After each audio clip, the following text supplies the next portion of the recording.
Coming to you from the Loading Ready Run orbiting underground moon base, it's the LRRcast.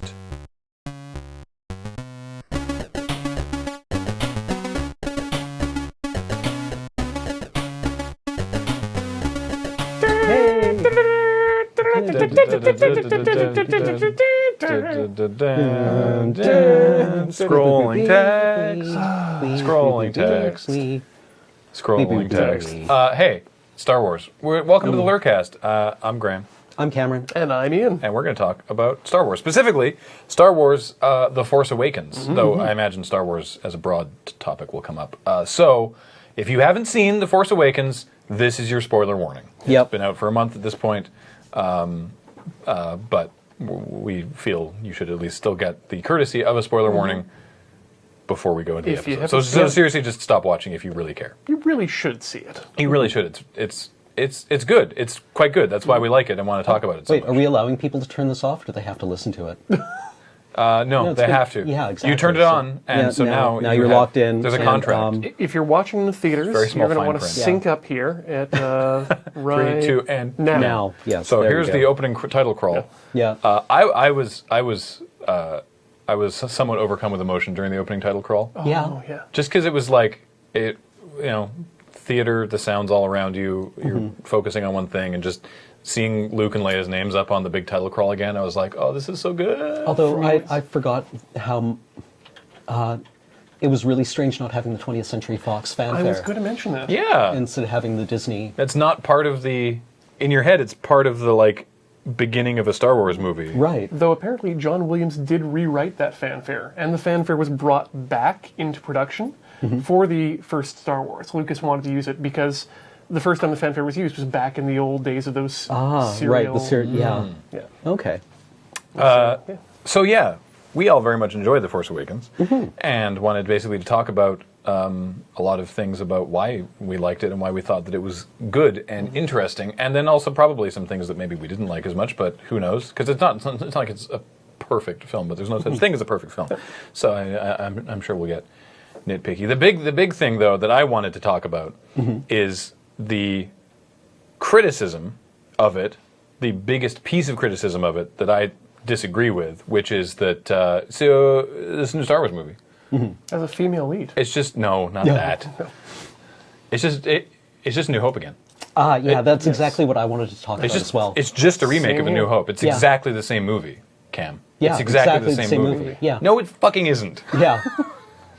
There are many visual homages between this and the original trilogy. And I would say that most of them are visual. I would say most of the homages from this to the original trilogy are purely visual. Yeah. Just in how a couple shots are framed, how sort of some scenes are structured, literally from a cinematography perspective. Yeah, the lightsaber sitting in the snow. Yeah, right? Actually, I found the most explicit visual shots that are homages are from Empire. Yeah. Right. Again, the lightsaber in the snow. Also, Rey and Finn holding the lightsaber, right? And that what Saladin Ahmed said was coming into mystical power as darkness falls, right? Like Luke battling Vader in Bespin, right? In the dark, literally, right? But I'm just the people who have this criticism, I don't understand how they are watching movies, I guess. If they're just at a very face value, desert planet, and then there's stormtroopers, it's New Hope. Yep. It's not remotely the same. The plot is not even slightly the same story. Are very different. Yeah, it's not the same. Well, I would say that there's the if you want to plot wise, no, it's not exactly the same. There are a lot of callbacks, which I think is doing an interesting thing. Yeah, I want to talk about. Get it out of the way. The hero's journey. It is the perfect. Yeah. So from a very, very, very high level perspective, it's the hero's journey because that's what they're all the hero's journey. Every Star Wars movie and every Star Wars trilogy follows the path of the hero's journey. And the first one it was Luke following the hero's journey, and this one it is Rey. Probably the most self-aware that it's following the hero's journey. Yeah, which makes a lot of sense, and it's fine. But if you want to be super reductivist, where you're there was a person on a desert planet, and then there was like space Nazis, and then there was a giant space station, and they took X-wings to blow it up, and yeah, so it's the same. But that's doing both movies a massive disservice. Yeah. That is doing A New Hope and Force Awakens a disservice to be so reductivist of what actually happens in the movie and the characters within it. You're essentially saying at one point there's an introduction, there's rising action, there's a large confrontation towards the end of it, and then after that, there's an ending. What? Yeah. And like the Death Star or Starkiller Base is filling the role of the 1930s and 1940s death ray or doomsday device in the serial, right? Yeah. It's the big, giant fucking thing that is dangerous and has to go away. Threatening Yeah. Yeah. everything. You And I always need a big thing to blow up. Yeah, I mean, you don't always, but No. it's And I loved the way it works. how even in it, they're like, it's like, it's the Starkiller Base. And someone's like, so like the Death Star. And they're like, no, not like the Death Star. Look, here's the Death Star, here's Starkiller Base.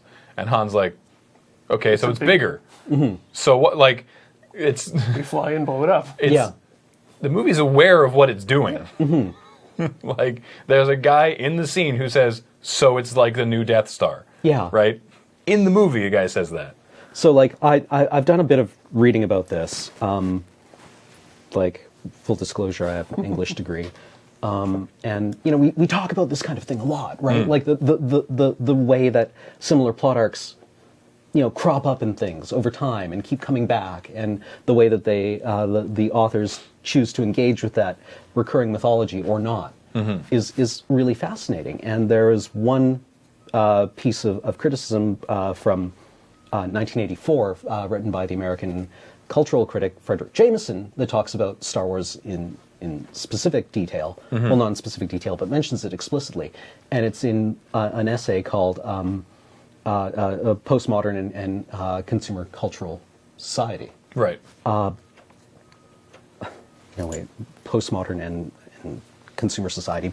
I forget the exact name of it. So basically the essay was about, you know, how he defines the postmodern, but specifically when he's talking about Star Wars, he's talking about Star Wars operating in a nostalgia mode, where previously Lucas had made American Graffiti, Right. Which which was a nostalgia film for the American 1950s. Right.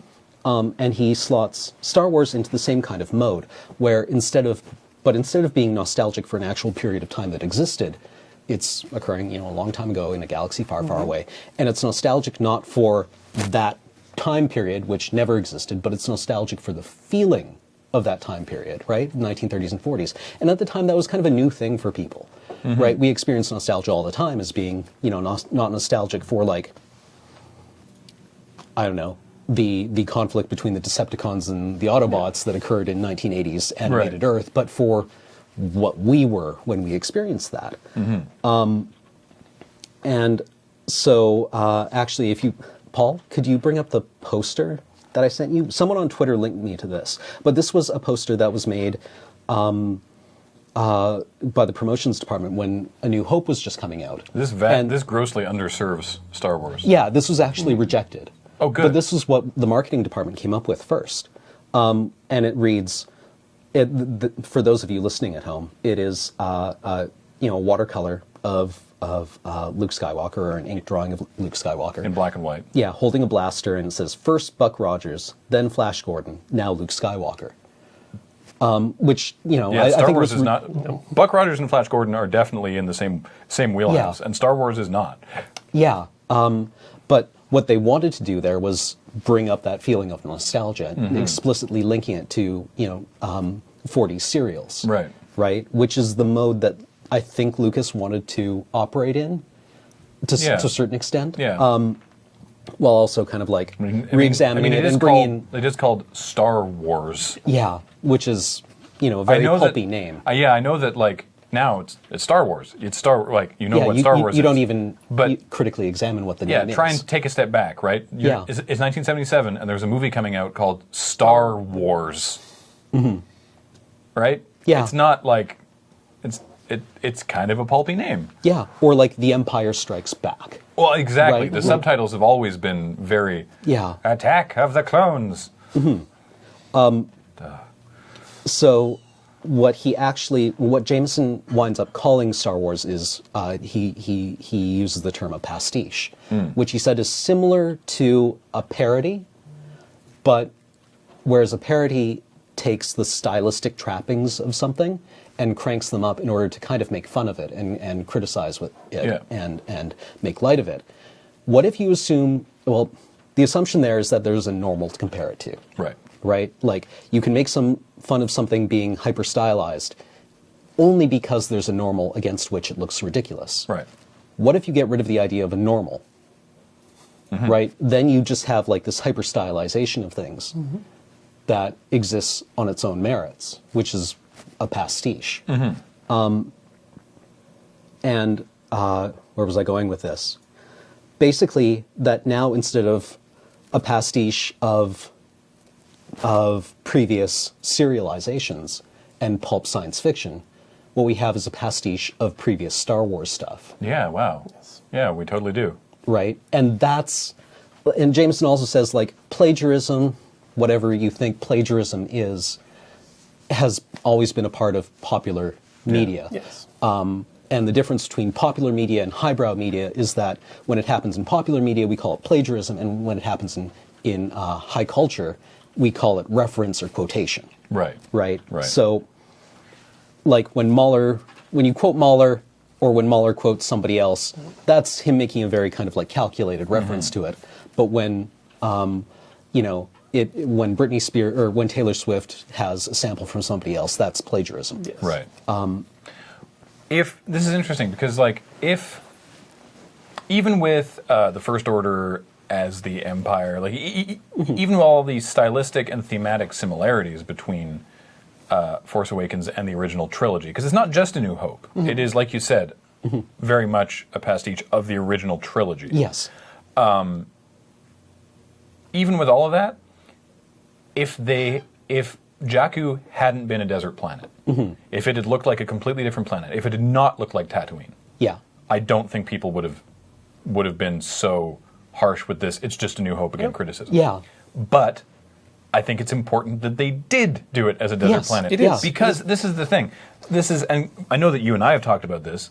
The whole, like, for new audiences, for young people, for people who have not watched Star Wars, they just had to make a good movie that was fun and exciting and was, more engaging than the prequel trilogy that was, they just had to make a good movie. For people who already like Star Wars, they had to prove that they could do it. Yeah, well, because we've been burned by Lucas, but there's people who are like that still think Lucas should be in charge of it. There's people who think that Disney's going to screw it up. There's people who don't like J.J. Abrams because they think that he screwed up Star Trek, and they had a lot to prove. And it's important that people like us who are fans existing of Star Wars could look at this and go categorically, yes, this is a Star Wars movie. Yeah, they had to demonstrate that they could play in somebody else's sandbox without, like, screwing it up. Yes. And they, like, in some ways it made a very conservative movie, but I think within that very conservative, this is... I think I called it on Twitter, like, the Star Warsiest Star Wars movie ever, because it has, like, both red and blue lightsabers, and it has X-Wings and TIE fighters and a giant fucking thing that they have to blow up. The blaster bolts are differently colored. Yeah. And it has stormtroopers. But Sorry, No, well, you were saying earlier when we were discussing this that comes right out in the first line of the movie. This will begin to set things right. Yeah. And I think that I want to talk about J.J. Abrams actually for a second. Is that the first line of the movie? Yes. Yeah. When what's his name? Actual actor. Yeah. Oscar Isaac? Max Sydow. Yeah. Oh, Max Sydow, right? Yeah. The guy he hands who off might as well the been map. named Max Sydow. Yeah, he's like this. His first line to Poe Dameron is, "This will begin to set things right," which people have interpreted as basically like J.J. Abrams saying, "I'm going to make up for the prequels," right? Which is probably a fair reading. And J.J. Abrams is very aware of what he's doing in this film. Oh yeah, and he's very careful. He knows about storytelling. He's made some mistakes in the past, and I think he's probably learned from them in Lost and in Star Trek. But he's very aware of the feel of a story and the way that you bring things out. And I think he's actually trying to send a message through this movie. It's always been my intention that this movie is about not being able to go home again. And that is actually a message to the viewers Yeah. through this film. That, yes, it looks like what you remember things to be, but you can't have that back. Yeah. You can never recapture what the original film was. Well, yeah, and I think the presence of the ruined Imperial fleet out in the desert, Yeah. and all the artifacts and fetishism that happens in the movie is actually that, right? Like if you look at all the ruins in Tolkien, right, like where the ruins of the First Age everywhere, the idea that you are not the first ones here and that there is a past that you are constantly interacting with, whether you are aware of it or not, plays very much into the idea that you can't go home again, Right, so because you can never escape the past. To give a couple examples here, every one of the characters in that film is trying to get back to where they came from. And every time that they try, it turns out terribly for them. And they shouldn't. Exactly, Yeah. and they shouldn't. They should know better. And the one person who is trying to get away from their past is shown to be crazy. Why are you doing that? Yeah, well, yeah, because Rey is always trying to return to Jakku. Yeah. Han wants his family back, Yeah. and he wants the Falcon back. Han was Everyone's looking for Luke. Kylo Ren is searching for what it means to be Darth Vader. And the First Order, which is brilliantly named, is trying to figure out empire. Like not just the empire, but the concept of empire itself and imperialism. Yeah. Right? They're all so young. Yeah. Everyone like in the First Hux, Order is so young. Yeah, except for Supreme Leader Snoke, who is of unknown age and providence. and who looks kind of hideously disfigured, but could himself be quite young, right? Like 'Cause, General you look Hux at, is like he looks like he's in his mid-20s. Yeah, you look at like Grand Moff Tarkin, of course, and Admiral Piet, and all the admirals from the original trilogy. They are They're old all guard. They're all middle aged. They're all old guys. Yeah. Everyone's sitting around the table when Vader's choking dudes. They're all old guys. Yeah. And General Hux. Yeah, he looks like he's 24. He was appointed general probably because he was one of the first people to sign up. Yeah, Probably. Yeah. but like the First Order, just that name, right? The idea of a primal order, right? That they are looking for a way of being that is kind of very elemental, Yeah.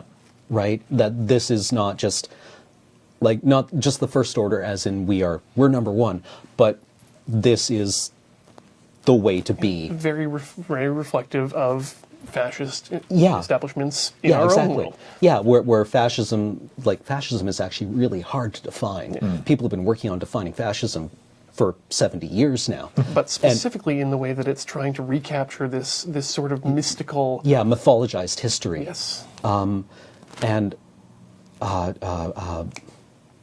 no, lost it. No, that was it basically. Yeah, There's looking much for more clear fascism parallels between the First Order, or with the First Order, than there was with the Empire. Yeah, well, like specifically the scene with Hux delivering that speech in front of giant red banners on the ground Yeah. of Starkiller base. Yeah, Which, by the way, I wouldn't stand that close to the. those guys are probably all going to die of cancer in like 20 years. But those are the overt signs. Those are the easy ones. What's more difficult to see is what are they doing? What are they striving for? It seems like they're trying to recapture the ideals of the Sith and the dark side, but there's no indication that that Snoke is a Sith. Yeah. And Kylo Ren clearly doesn't know anything about being a actual dark Jedi. Yeah, like they are. When I said that they are on Twitter, I said that they're all cosplaying at Empire, and that isn't just a facile kind of gotcha. That isn't just snark. They are putting on the uniform of Empire, literally putting it on and hoping that works it's out. like whatever it is. Well, like Han says to Kylo, you don't need that mask. Yeah. He wears the mask because he wants to be Darth Vader. Yeah. He wants to be Vader 2.0, Yeah. which, by the way, I think makes him a far more interesting character than Darth Vader. Actually, like Kylo Ren, I thought is a fascinating villain. Like, And the okay, sound design. the emo Kylo Ren Twitter account is funny. Yeah, it is. It Good is. job. Yeah. It is entertaining. That is, honestly, I think kind of unfair to his character. Yeah, I think Because it's a very shallow reading I of think his his character is way more interesting than that. Yeah, but like, just the one thing I wanted to finish with the cosplaying, specifically from the First Order, is that like, okay, what was the Empire all about? We don't really know from the movies. Like, don't. nobody ever sat down and said, like, okay, the Empire wants to do this and this and this. We get the impression that they are human supremacists, Yep. and that they like big infrastructure developments and gray. Yeah. They were created to wipe out the Jedi. Yeah. And they didn't know that they were created to do Okay, that. so you are now trying to develop a similar organization that wants to do similar things. So what are you going to do? I guess we have stormtroopers in white. Yeah. We don't like the Jedi. We're going to build a giant thing, and now we're Democracy legitimate. bad Yeah. somehow. But like, and now we look big and legitimate, right? Like we are putting on the appearance of legitimacy through power. And Kylo Ren is doing something very similar, right? Where he's wearing the mask because Vader wore a mask. He's wearing black because Vader wore black. And he's got Vader's mask, and it's implied that it's spoken to him, which I think is interesting. Like that either Anakin or, more interestingly, the idea of a separate Vader Force ghost, Yeah. but whatever, we're getting into like fan wank territory, has actually appeared to him and told him There's a lot things. of really good fan wank Yeah. around this movie, by the Yeah. way. And he has made a lightsaber, even though And it's crappy. yeah, it's like this almost feral looking thing. Yeah. right. The hilt, by the way, this is like this never comes across in the movie. There's a lot of actually really, really interesting stuff that is official canon that's not fan wank, that doesn't come across in the that does not explain in the movies, but Oh, it's a visual the dictionary. hilt thing is because his lightsaber is shitty. Yeah, That's like exhaust. yeah, Extra It's energy because that can't. because it's badly made. Yeah. yeah. And I love the idea that he has never been taught how to build a lightsaber, because like building a lightsaber is, I think it's canon that it's like one of the last things that a Jedi does. Yeah. Right? Like that's when you become a Jedi Knight, is when you there's build your lightsaber. some- And he was never taught how to do it. So he had to figure it out. And this is his first principles lightsaber. Now, did he have it in that flashback with Luke? I don't.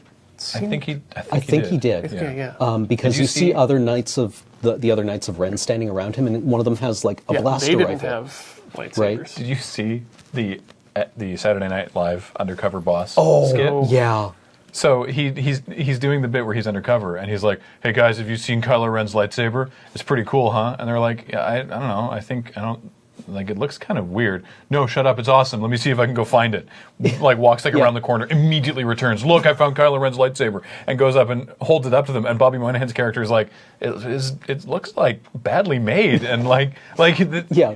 It's the implication that even in a sketch within the Star Wars universe, other characters can tell that it's not a well-made lightsaber. yeah. I thought was like a really nice touch. That brings me to the other thing that we were talking about just before the show, talking about Luke's lightsaber, or what specifically, I guess, is now Rey's lightsaber. Yeah. And what it implies, Well- that it's not Luke's lightsaber that she finds that Yeah. calls to him. It's Anakin's. Yeah, which means like if it was Wait, what? okay, That, the lightsaber that Rey finds that Maz Kanata is hanging on to is not the lightsaber that Luke builds in Return of the that Jedi. was the one that got cut off his hand in Right. Cloud City. Yeah, it's the Which one he was lost on Bespin. your father's. Yeah, it was your father's lightsaber, and he wanted to have you to have it when you were older. Right.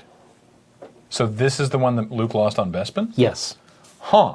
Which, again, as Maz says, that's a story for another time that I'd love to hear, and I hope we never hear. Yeah. I want that to be one of those mysteries that never goes. Yeah, like somebody was like checking in with maintenance on Bespin for a while and being like, "Has it turned up yet?" And he's like, "No, nobody's found it yet." Well, Okay. Again, it's about this big. yeah, it's like, yeah, It's no, like a we'll, cylinder. It's we're, got. we're I know checking the we traps, have- sir. Okay. We're checking the traps, All right. and we'll find it. All Yeah, right. we'll call you. Okay. You have my number, right? Yes. Sir. Okay. Yes, we'll call you when it turns up. But we were talking about the rejection of nostalgia and of the past.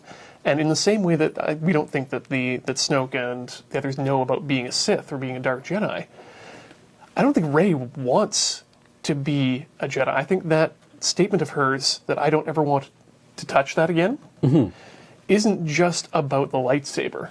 Yeah, it's about everything that goes with it. Yeah, like that her vision when she touches the lightsaber is, I mean, we see a lot of things that don't have meanings yet in there, like her in the corridor. Yeah. But yeah, she doesn't want not just to touch the lightsaber again, because she clearly does. It's the last thing we see in the movie, is her holding out the lightsaber to Luke. Yeah. She doesn't want to be touched by that, the experience and all the baggage that goes with the lightsaber again. Yeah. And I think what would be really interesting is if Luke also doesn't want to train more Jedi. Because he doesn't, right? Because it went badly. This Yeah, is he what left. Ren says to Rey. You need a teacher. What if she doesn't? Yeah. What if the whole idea of Jedi and Sith is something that needs to go away? Yeah, We and- need to Well, figure things out from first principles. where is Luke? Yeah. Where has Luke gone? He has gone. They explicitly say Luke has gone to look for the first Jedi temple. Again, he is another character who is off looking for The a past. first principle. Not only the past, but the primal past. Yes. Yeah. Right? And presumably he's found it. That's where they find him.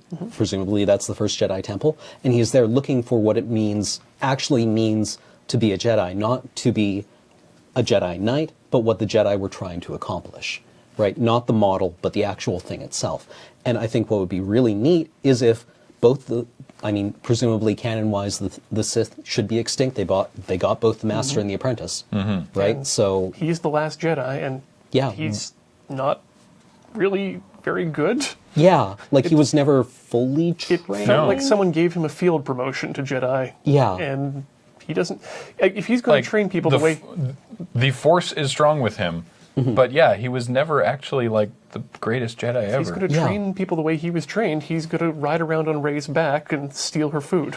Yeah, and like, That would be a funny montage. and it went bad. Presumably, that's what he was trying to do, was train people the way he had been trained, right? But he doesn't know Yoda that well. We don't know how long it's been. Several weeks, presumably. It couldn't have been more than a year. Yeah, of actual training in this millennia-old mystical tradition. So, Could it really have been that long on It Dagobah? couldn't nearly have been a year. I would guess Like- a month at most. Yeah. yeah. Like he went to Jedi boot camp. Yeah.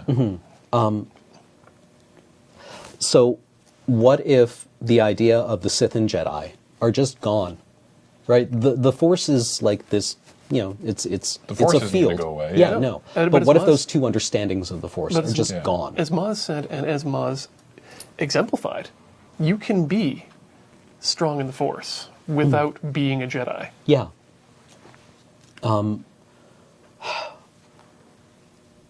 So that was kind of like my theory wank on this. That was sweet. Yeah. And yeah, I kind of really love to talk about it, but I also I love the idea that, this essay that Jameson wrote is now 30 years old. So, for me, it's also kind of like a nostalgia thing. It's like, oh, I did this when I did my English degree. I remember this feeling of something- being like an undergraduate who liked arguing about things. It's also a nostalgia bomb for me when I get to go back and look at old critical theory about things. Something I talked about in the Best of 2015 podcast that I was in, which you were not, so I'll repeat it, was something I really liked about Rey's character, because she's not just Luke again, was that my dad was, after he saw Force Awakens, so this is a repeat, if I said this last podcast, but my dad lamented that there was no shot on Tatooine with the two suns, right? Like that big sort of grand, like Yeah. that shot, because he's looking at it from like a pure sci-fi kind of Right. thing, and I think that there were equally impressive shots, but he always found that one to be particularly like, this is very alien, right? But from a thematic point, I felt that there was an analog for that, because what that shot was for Luke, when you hear Luke's theme coming up and he's looking out there, is that he wants to get out there. He Yeah. wants to. The universe is vast, and he wants to be out there. And the counterpoint for Rey is when she's washing crap off a bolt, and Right. she looks across, and there's an 85-year-old Yeah. woman sitting there, Yeah. and she sees that, and her thing is not, I want to get out there. Her thing is, I want to not be here. Yeah. I want to get away from here. Yeah. I do not want this to happen to That. me. Yeah, which is, it's similar in that the goal is to get off the planet, but it's different motivations to be like, I want to be out there and see the world, as opposed to, I can't be here. Yeah, I need to not be here. Yeah. And I thought that was really interesting, even though she says that she wants to go back. Well, right? what she's like, no, I have to go back. I have to get back Yeah. to Jakku. She doesn't want to. She Yeah. does not want to live for the rest of her life turning into that old lady cleaning self-sealing stem bolts for however many portions. But like, and it's interesting because I think everyone assumes that that's what she wants when she says she wants to go back to Jakku. Yeah. No. But what she actually wants is to be where she can be found. Yeah, Again, by right. whoever it is who left her. farther Yeah. back. It's Yeah. not Jakku is not It's the not place home, to be. but it's the last place anyone would look for her because she knows she knows that, this isn't her real family. She's actually a princess, and someday they're going to come back and get her. I have a question Right? And about there's a terrible mistake. I have to ask both of you this because this has not been resolved to me yet. How much do you think Kylo knows about Rey? When he said, "This is the girl I've heard so much about," I assumed that meant farther back than Apparently- just the. Now, this, generally I don't, when I talk about a movie, I talk about the movie, not any of the things surrounding it, because the movie has to be able to stand on its own. Yeah, right. And what's in the movie has to be the thing that we talk about. Apparently in the novelization, when she ignites the lightsaber at the end, Kylo Ren says, or he thinks, "It is you." Interesting. Because this was the The parentage of and is she unprovably Luke's daughter? Is that what we're going with? Either that, or she is the other sole survivor of his academy. Right. Or another survivor of his academy, because also in the novelization, when he is interrogating her, the reason that he stops isn't that she's resisting him; it's that there is a wall in her mind. Yeah. And because that was the And I don't know. Yeah, the notion, by the way, in terms of criticizing the movie, I don't want to give a lot of like a lot of oxygen of attention to Yes. to some of the like shittier criticisms, but the notion that the movie is bad because, or that Rey's character is bad because she can do everything really easily. The reason that I object hugely to that criticism is that everything that she does practically in the movie is explained in the movie. Why she'd be able to do that? Because she's been living by herself on flippin' Jakku for like 12 years, learning all these physical skills and abilities that she can do. That's all explained within the movie. The only thing that's not explained is why she's instantly so good at the Force. And it's very obvious that there's reasons for that we just don't know yet. It's painfully obvious that either, like she said, she's unprovably Luke's daughter, or she's one of his, or she's like the last of his class or something. The notion that she's a bullshit character because everything comes so easy to her it's not. Everything is explained in the movie, except for why she's so good at the Force. Wait, there's 2 other movies. Yeah. She's also aware. sorry, real quick. Yeah. Everything comes easily to everyone in these movies. Yeah. Not just Rey. Yeah. Everything comes easily to everyone because they're the best at the thing that they're doing. Yeah. They're very capable characters. Also, Rey is literally magic. Yes. It's this movie about space wizards. Yeah, it's a movie about Sorry, go ahead. Even if just in universe explanation, she's already stated that she's heard the legends. There are legends, there are cyclings of what Luke Skywalker and Obi-Wan Kenobi did. Even though everyone forgot about the Jedi in that 16-year period before A New Hope. People know about what Obi-Wan and Luke did. Yeah. And when she meets Han Solo, who she knows about, who she thinks is practically a being of myth, she knows and about he tells her the Force stuff is all completely true. Then she's like, if wait you a start minute. feeling a tingling, I wonder if I could do that thing. Maybe I can do the things. Why don't I just try to do the thing? And if she's super strong in the Force, then obviously she can. Yeah. It's the dumbest criticism. Like, Bugs me so much. Also, doesn't she when she's doing the thing on Han's freighter, doesn't that totally mess up? Yeah, it does. She's trying to open the She releases the not Rancors, the Ryloths, the Shoggoths, whatever the hell, the Shoggoths, the Cthulhus, Kanji Club. the tentacle buzzsaws. Yeah, exactly. Whatever the hell they are. But anyway, Yeah, no, it's Actually, it's this takes me to one of the other things I wanted to talk about. Not this is extraneous to the movie, but the I don't know if you've seen these the report, the rumored, unproven but corroborated insider reports surrounding Star Wars toys. Oh yes, yeah. That the executives for toy companies were explicitly told to exclude Rey because They didn't want to spoil. no. Yeah. That was Hasbro's bullshit yeah, excuse yeah, for yeah. not including her in the Monopoly thing, which is a garbage excuse. But because boys don't want a set of toys with A girl. with Yeah, a girl, the girl in it.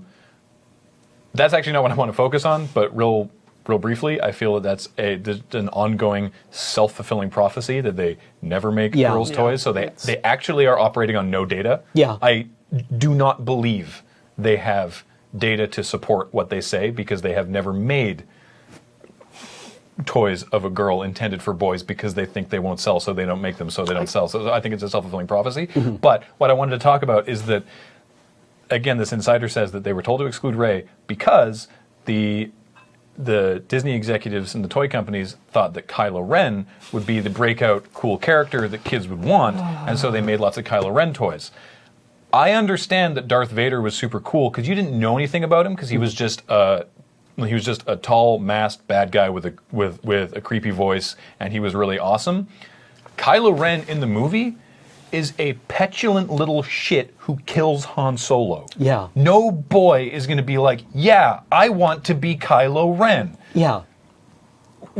Ignore the focusing on Rey part. The fact that they put all their eggs in the Kylo Ren basket is so stupid when you've got Poe and Finn in this movie who Yeah. are legitimately awesome. Two things, though. I do want to make a Knights of Ren mask. Yeah. 'Cause Well, I imagine they would all look different. Would they yeah. all look different? Did they all look different? They did look different. Okay, cool. But quite frankly, like the problem with the Kylo Ren character being cool is not his trappings. Yeah. Because he looked really cool. looks yeah, cool. he looks sweet. And the second thing about that was the sound design about him. yeah. Did you notice how they put a compressor or something on the sound when he spoke? Yeah. So that everything else just goes away and it's just his voice. Yeah. Clipped and so heavily compressed and just this slight bit of crackle. Yeah. If you can't get James Earl Jones, Yeah. then they did the next best thing. Yeah, could really you good. imagine if Bane sounded like that? Yeah. But If then I you had- build him, if I'm trying to look like Darth Vader, What was that, Bane? Bane? I'll break your back, Batman. Sorry? yeah, one more time, please. One more time, Bane. But then they took off his mask, and that was Well, I thought that was a wonderful moment where you're like, I wonder what he looks like under the mask, and he takes off the mask, and you're like, He just looks like some guy. he's a kid. that was actually Right? probably He's one of really young, and he looks kind of like Han Solo. yeah. that should have been saved for the balcony scene. I agree with that. I read that in someone's sort of breakdown. The thing is, the scene where he takes off his mask with Rey is a really, really good scene. It is. Yes. It is. And I would hate to lose that, but I do think the impact would have been increased if the mask time. coming off was when Han was like, I you wonder don't how- need that, and he takes it off, and it's just a kid. I wonder how late in development that was being argued over. Yeah. By people going like, should we have him take off his mask with Rey? Like, let's shoot it both ways. Yeah. Right? They probably did, actually. Yeah. Yeah, that makes a lot of sense. Because that reveal would have been very dramatic. And the reveal with Rey was very dramatic as well. But, I mean, he's got a scar now. yeah, he does. Now he's got a friggin' reason to wear it. Well, now he, as Snoke says, now that he's all mutilated, you can complete his training because now he's more like Anakin. Yeah. Right? Like, now he's got his badass scar, right? And chicks dig scars. Because you never see him get off Starkiller Base, but obviously he did. Yeah, And I'm- obviously Captain Phasma also did, because I want to see more of her, because she's awesome. Yeah, and you know that Captain Phasma probably had training at some point. It's like, when you get taken hostage, and they're pointing guns at you, just do whatever they want, and we'll take care of the rest, right? Just make sure that, because we can't afford to lose any more people. Yeah. Well, I mean, it's like whatever hostages get trained with. If you ever go through, if you ever get mugged, just do whatever they say, right? And so she did. Stay And it alive. killed everyone. Whoops. Did you see, by the way, Ian, I linked this to Cam, did you see the article on the fan named character TR8R. Oh, yeah. traitor. Yes. Yes. Did you see the background on that? Yeah, I think so. So, Yeah, this is so like, the he's- stormtrooper who he only has one line, which is traitor, which is like really angry and like personal. That Yeah. he's really upset with Finn for some reason, and then he busts out like the swingy baton, and they have like a fight. And you're like, why is this one stormtrooper got a special thing, and why is he so upset with Finn? best friends with Finn. Yeah, they went through training together. Yeah. There was 4 because Finn is FN. Whatever Yeah. his number is, they call him Finn because of the FN thing. That's the scene with him and Poe and the TIE Fighter. Bad at naming things. I thought it was fine. I really like that scene actually because love the scene. Well, because it's the only time that someone's like Finn is like, all right, cool. Because it's the only time someone's been like, hey man, hey buddy, you a person, You and as a not- person, yeah. not a number. So there was 4 other people in training with him, and they all had nicknames based on like their numbers or whatever. There was I can't remember. 9s. Yeah, 9s and 0 and someone else, the name that wasn't based on the number. Yeah, he was like, it was something, it was a synonym for basically like chump. Yeah, someone who like is constantly fucking up. Yeah. The guy who dies on Jakku at the beginning and puts his bloody hand across Finn's mask, that's one of the guys he was training with. That's the guy who always fucks up. And that's Finn's sort of breaking point. And TR8R, traitor, is 9s. He's another guy that Finn trained with. He's one of his like training family, Yeah. basically, which is why he's like Personally which is why offended. he's Yeah. he's Got him personally big. offended by it. Yeah. And like, And again, we were talking about this as like an like extraneous to the movie thing that I think is really cool. That doesn't come across in the movie, but it is I was sort of like, wow, that one stormtrooper really hates the Finn for some reason. yeah. Well, I mean, and I could even see it just being a thing where it's like, oh, also, if you see this guy, Yeah. this, you have particular beef with this because this is a guy who's rejected everything Yeah. that you have trained for. He's a symbol that you can get out. Yeah. We don't want that. Yeah. So I could see, stormtroopers being personally offended by the idea of somebody going rogue, You brought right, to- or to me turning traitor. Another in canon question that I have about specifically from the scene at the beginning of the movie.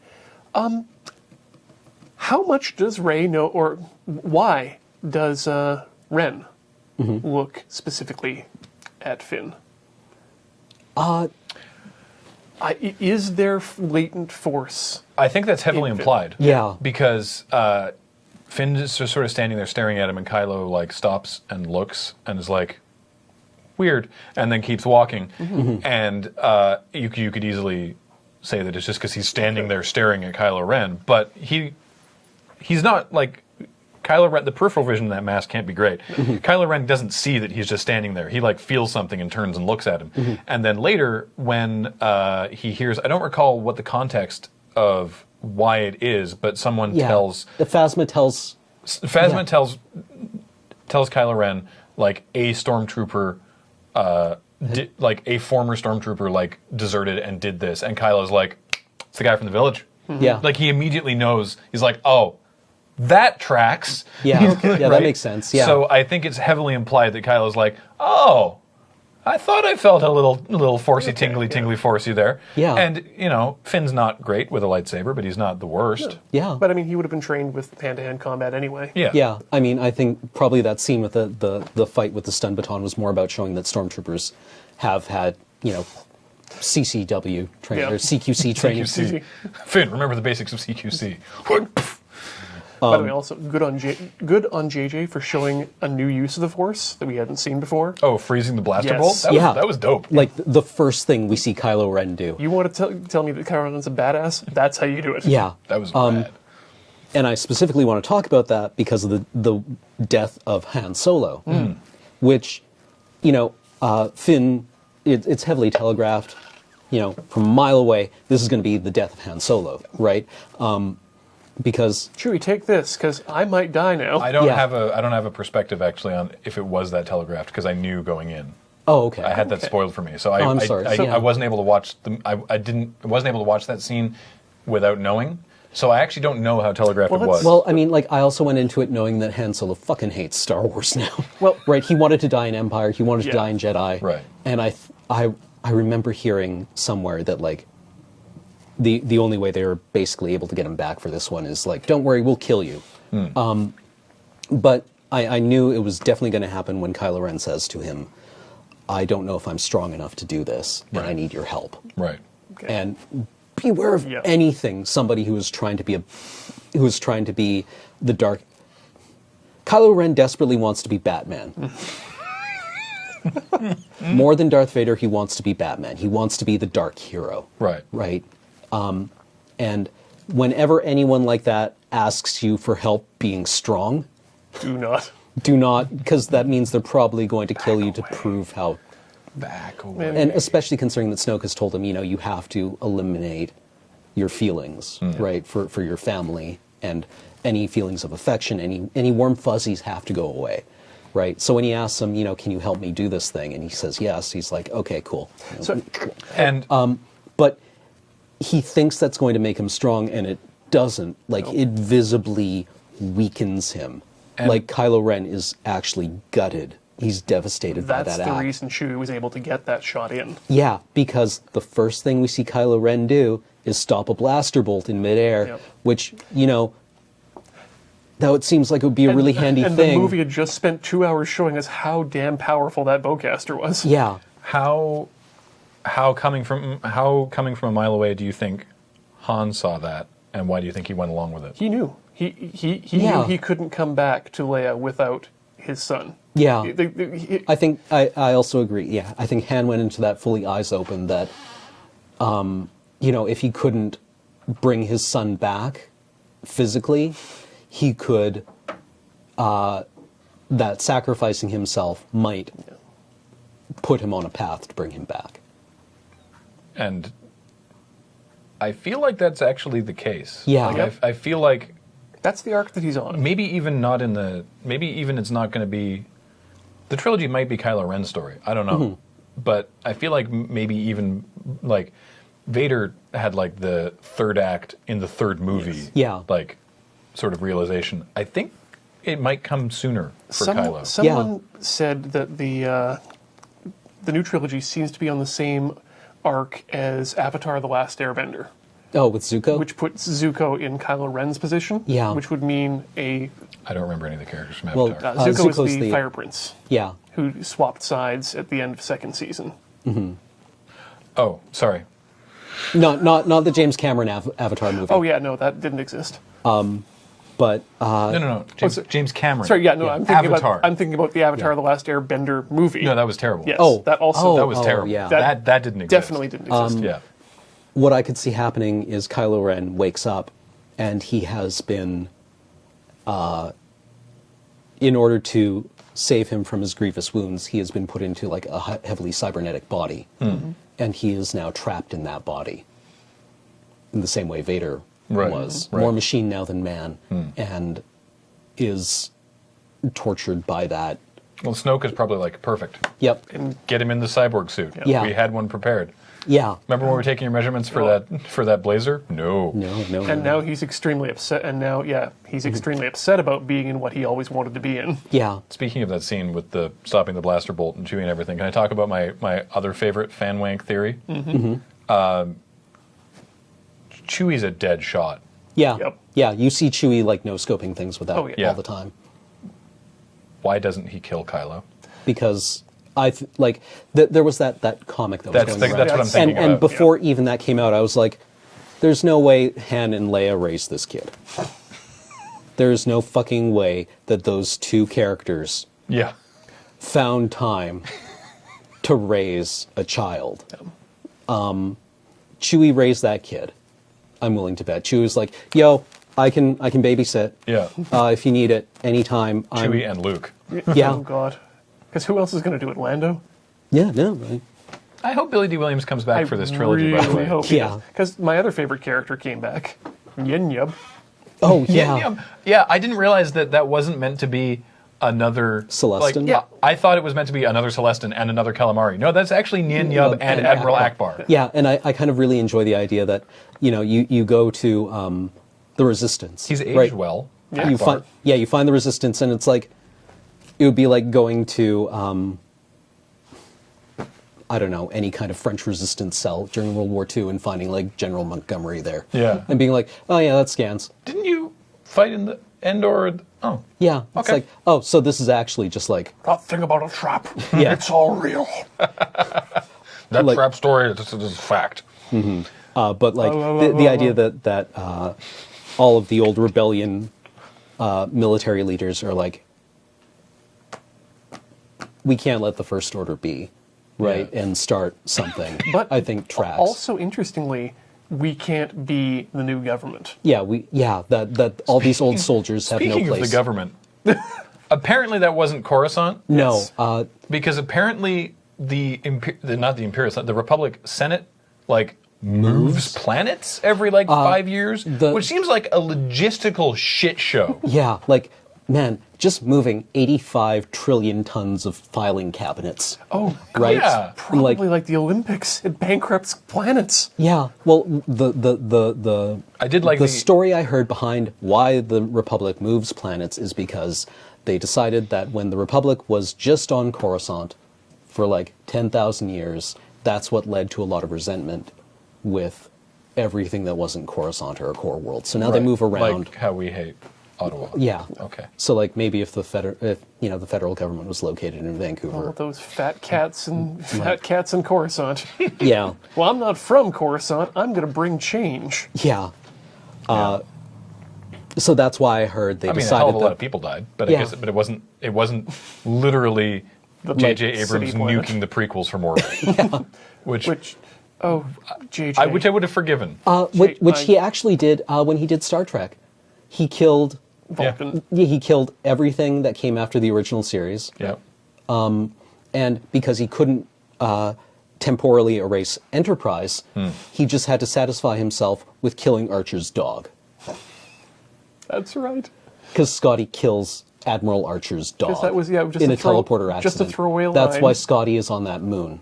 Oh yeah. Because he was experimenting with the teleporter and it killed Archer's dog. And that was the only thing he could get from Enterprise, but goddamned if he wasn't going to kill that too. Wow. I totally forgot about. I and- didn't watch a lot of Enterprise because I didn't like it at all. No hate for Scott Bakula, but Yeah. Also, the opening title song just put me off Enterprise. yeah, I was like, no. It's been a long road getting from there to here. But speaking of We're J.J. talking about a Abrams, different Star thing. Dave, just 10 more seconds with J.J. Abrams, Star Yeah, Trek. no, please. You know how everyone was like, oh, now the Star Wars is going to be all lens flares because that's what J.J. Abrams did to Star Trek. He put lens flares everywhere. I went back and I watched the motion picture, Star Trek the motion picture yesterday, which is an awfully optimistic name for what happens in that movie. But when they first go to warp and they fall into the wormhole, Yeah.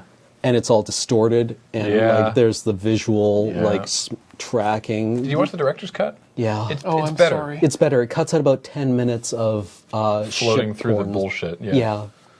The problem with Maybe I watched the wrong one then, because it's felt longer. the director's cut is much better. Yeah. Star Trek: The Motion Picture is just an episode of the series that was drawn out by needless wank. Yeah. So But that's still J.J. Abrams, because I went back and watched his Star Trek, his first Star Trek film. And let's be honest, it was the first time I felt good about a Star Trek movie since Star Trek 6. I liked it. Yeah, me too. I It was- really liked it. And it this was is fun. Mikey Newman. I cried Pointed in out- the first 5 minutes. Yeah, I cried at the beginning of the first J.J. Abrams Star Trek. Yeah. The bit with when the ship and the the birth like- and the ship and the yeah, that was an amazing scene. Oh, that and was that's- beautifully done. That was two more things when you're done. Watch. First of all, you should be watching movies with Mikey. It's a great series that Mikey Newman does about positive critiques of movies. It's really, really good. He's got some really interesting stuff to say. If you haven't watched this episode on Sunshine yet, I need to, yeah. you really have Yeah. to. But in his sort of like wrap up of the year, he talks about Star Wars and is like, Star Trek was, it was all right. Into Darkness was, and he's basically you shouldn't let Abrams direct the sequel. Is basically what he's Okay, saying. yeah. Is he's like he can do the setup and like get it started and get it going, and then someone else should do it, and someone else is doing the next Yeah. Star Wars, and that's probably good.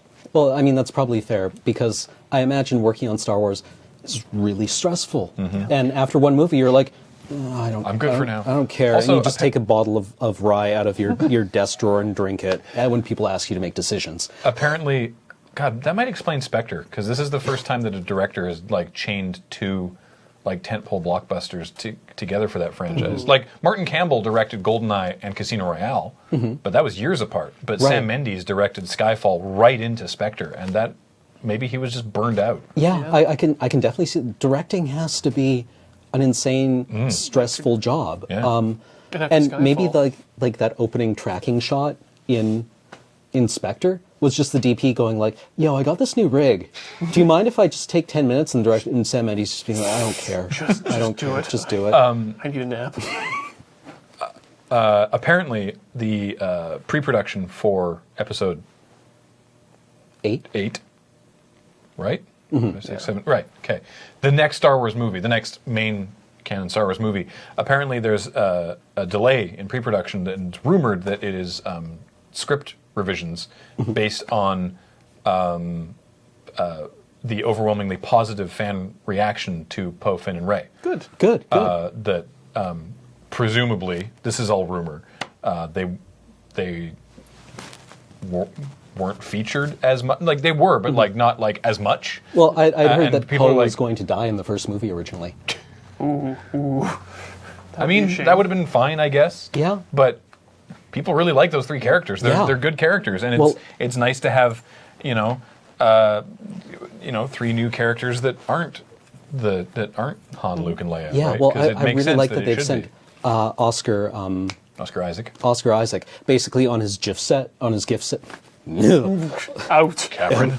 on his gift set publicity tour. He's been doing good work. Yeah, where I've seen a lot of crappy Tumblr gifs of Oscar Isaac. where Disney has quite clearly recognized how good he is in front of the camera and is like, just go out and be fucking adorable, Yeah. right? Go out and People will love you. yeah, Just go and keep saying nice things. yeah, and look at the camera like that again. Yeah. Yeah, Do that lip bite thing. yeah. I didn't realize when I was seeing. By the way, there's maybe a little much of it, but I'm totally fine with all the Poe Finn shipping. I think it's adorable and awesome. Yeah. And there's rumors that maybe they will make Poe a like fully like openly gay character, and sweet, go for it. But I didn't realize, because I'd seen before I saw the movie, I'd seen like the bit of that, like the still frame of Oscar Isaac's like lip bite looking at Finn. Right. I didn't realize that the full context for that clip is immediately after he's like, no, keep the jacket. It looks good on you. Camera holds on Poe. Yeah. Nods. Lip bite. And Yeah. it's like, oh, in the context of that full shot, I can totally see that. Yeah. Yeah, Also, that the is- interview, I think it was on Graham Norton, where Oscar Isaac was like, oh, I was totally playing it like it was a romance. And John Boyega was like, I was totally playing it like you. Oh, that's beautiful. Yeah. Oh, there was one other thing. Tell the whole world that you're my bro. You're my bro. Why'd you whisper it to just me? Because you're my whole world, bro. That was my favorite. But yeah, okay. Jakku, literally a world scarred by the Empire. Yep. The X-Wings, the new X-Wings. yes, Speaking right, of yes. nostalgia mode. Right. There is a Ralph McQuarrie. They changed the X-Wings. They're different now. This is bullshit. J.J. Abrams is revisioning the series. Look, you saw planets blow up from space, okay? There we go. Yeah. That's Yeah, a Ralph see- McQuarrie see- original see concept art for. what? Yeah, that's from 1976. Yeah. Yeah, 75. Whenever the X-Wings were producing that's a Ralph McQuarrie drawing of what initially one of the concepts for the X-Wings, and it's the new T-70. They went back to the drawing board, literally. Yeah. Ralph McQuarrie did such amazing work. Yeah, miss you, Ralph McQuarrie. Yeah. So it's a different model of. Yeah, it's like the if the X-Wing was like the F-18 Hornet, We put a picture on screen there if you're listening, by the way. oh yeah, the new X-Wing is like the Super Hornet version of it, the one with like bigger engines, but it's the same airframe, which apparently now also, having looked at the Wikipedia entry, because I'm a giant fucking nerd for spaceships, the X-Wings that the Resistance is flying are like 15-year-old X-Wings. They're like Republic surplus Right. okay. That makes sense. kind of X-Wings, and the Republic fleet is now up on like T-85 X-Wings or something.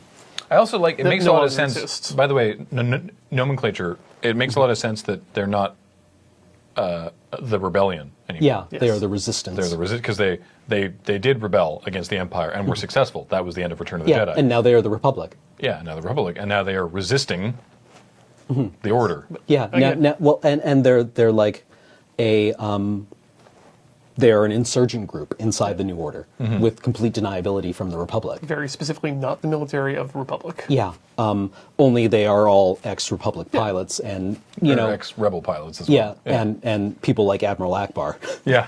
who, you know, is probably pretty hard to deny if he got captured. Like, aren't you Admiral Akbar? He's like, no. You're full of crap. And they're like, no, we get it. We know the joke. It's fine. Yeah, It's fine. could you say it, please? Could you say? Can you say it? Wait. Let me get my phone. Could Yeah. wait? Could you do an answering machine message? Could you be like, it's a trap if you hang on. If you don't. Could you just shoot me? My machine can't repel messages of this magnitude. Good. We'll use that. Yeah. We'll use that. Yeah. Great. Thanks. I do miss some of the other ships, though. Oh, God, no. Sorry. The Falcon. Yeah. I realized upon the minute that ship took off what was missing from the prequels. The Falcon makes these movies. Really? Yeah. It felt like home before Harrison Ford said, We're "It's home." Yeah. Yeah. It's like, yeah, no, that ship really It's a weird ship. ties Yeah. things together. It's a weird looking Really? ship. It is. It's a nice ship. Really ties the film together. Yeah, but I just love like when it gets introduced and Ray's like, that one's garbage.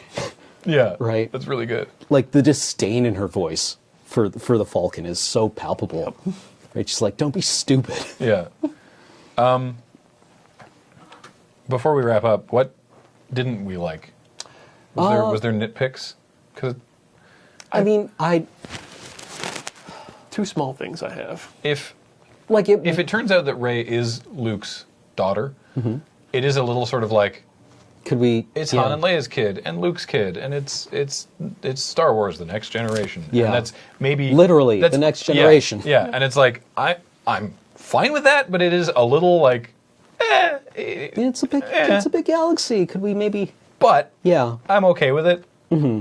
Like, yeah, on some level it's whatever, but I don't mind. But I mean, apart from that, that's sort of all I got, really. I'm glad that we won't have J.J. Abrams at the helm to let us watch planets from different systems explode from the same system again. That's not how space works. They do say it's a hyperspace laser weapon. Yes, it is, but you don't have hyperspace laser eyes to allow you to see Oh, the explosions right up Yeah. there in the sky. I assumed what it was that Maz's planet was, you know, like a little moon in the Hosnian system. I realized because they could see the explosions. yes, Oh, because that Yeah. was something that happened in Star Trek as well. Yeah. That Oh, right, they Vulcan could see explodes Vulcan, and you right. can see Vulcan from everywhere else in Yeah. space. So I'm glad not to see that happen Yeah. again. yeah, I that guess was that is. goofy. Yeah, And I was hadn't thought of that. really hoping. I know that John Williams is Star Wars music, but one of the things that I love about J.J. Abrams Productions is Michael Giacchino? Is how you pronounce his name? I don't The know. composer that always works with J.J. Oh, okay. On Lost, on the Star Trek films. He didn't do any of the music for this, and I really like his stuff. I find it very emotional. It's cloyingly so, but I like it. But apparently he played one of the stormtroopers during the landing. That's awesome. Nice. He got in the film anyway. Basically, what I wanted out of this movie was a galaxy of characters who were kind of courageously confronting a future in a world that was left badly scarred and disfigured by an empire. Yeah. And for the most part, I got that. So I was reasonably happy. It was exactly what it said on the box. Critiques. For a movie that's aimed at kids, not really. Not Yeah. really. Like, I No. mean, it was exactly what it said on the box, and I'm like, you know, It was Star Wars. It was It great. could have been 75% grittier. Right? And I'm like, I guess. yeah, I I'm glad it wasn't. yeah, me too. I Oh, like, your mic fell off. Oh, no. I like the other. This is a total pet peeve soapbox thing for me, but in terms of internet complaints, there was a video that got leaked. It was like the VFX reel, and it was amazing. It looked like it was super cool, right? Like amazing use of meshing practical and digital effects, very much like they did in Mad Max. Right. Like there's no shortage of CG in this movie, but there's plenty of practical effects too. And there was comments on this thing where it was like, people give the prequels a bad rap for being all CG. Ha, checkmate, idiots. Now there's just as much CG in this one, all you Star Wars fanboy complainers or whatever. And it's like, so Okay. Yeah. it's the fact that it's a meshing of practical and digital is what people were happy about. Not that we didn't assume that J.J. Abrams and Bad Robot and Disney would be going to literal alien planets and shooting it like Dogma 95 using only natural light on these alien planets and ruins they actually found. Obviously, there was going to be some friggin' CG in there. The complaints that people lodge against the prequels for being, quote, all shot on green screen, because there's tons of green screen in this movie. It's all over the place. Like, digital set extensions are a huge part of movies now. Yeah. The reason that people critique the prequels for being all shot on green screen is because they were not shot interestingly. Part of this is technology, like limitations of technology at the time. And a big part of this is Lucas's direction and instructions to the cinematographer, because the prequels are very much walking with exposition on amazing CG backgrounds. The fact that it was shot on green screen is not the problem. The fact that it was not shot interestingly on green screen is the problem. That it was just like, well, you walk and we'll put whatever behind you. Yeah. You can still use the notion that because there was tons of green screens used in this, we can no longer criticize the prequels for doing the same is false. Yeah, it's very spurious. Like what CG does now used to also be special effects, but it was matte paintings. matte paintings on like a giant panel of glass. Yeah. Right, and digital set extensions also matte paintings. They're all Sir over the place. Matthew painting. Yes. Matt Jeffries, inventor of the matte And- paintings. Stop And that. instead of like a digital model in a computer, it was an actual physical model that somebody built that was shot on blue screen. Why are Yeah. you using Right. motion tracking? Can't you just do stop motion like a normal person? Or It's like rotos- so much better. Or instead of using, a computer to rotoscope, a blaster or whatever, like to add Yeah. in the blaster bolt or the lightsaber, you would have to do it, These new The point is- Lord of the Rings films look terrible. Why can't we get back to some good old-fashioned rotoscoping like we did with Ralph Bakshi. Yeah. Get out. No Bakshi. No more Bakshi. no backsheets? Anyway, like I It looked amazing. I love the movie. Force Awakens looked amazing. I loved it too. I thought it was great. I'm glad we finally got to talk about it. As, And as I'm- my I'm final glad- word, I'd like to say I'm really happy that we have a movie that we can talk about critically and for a very long time, I'm assuming. We'll be talking about this movie for decades. Yeah. The way we've been talking about the previous trilogy in awe and the prequels very critically. I'm happy that we can have something that we can talk about that's new and we can enjoy and also pick apart. Yeah. Yeah, and where there's lots of stuff going on. So Thanks, JJ. So this is part 1 of 7 of our Star Wars podcast. yeah, tune in next week when we do a... Deep dive into Maz Kanata.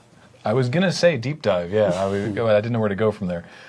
She was great, actually. Yeah. She got the flag of Boba Fett in there, too. Yeah, she found it. No way. I missed that. That's cool. So yeah, that'll do it for this week, though. Thank you for joining us for talking enthusiastically about Star Wars. As always, our podcasts are brought to you by you and your kind support of our Patreon at patreon.com/LoadingReadyRun. Paul, No. I was wondering what you were typing. For those who are listening, you're just going to have to go watch the last minute of this video. Yeah. You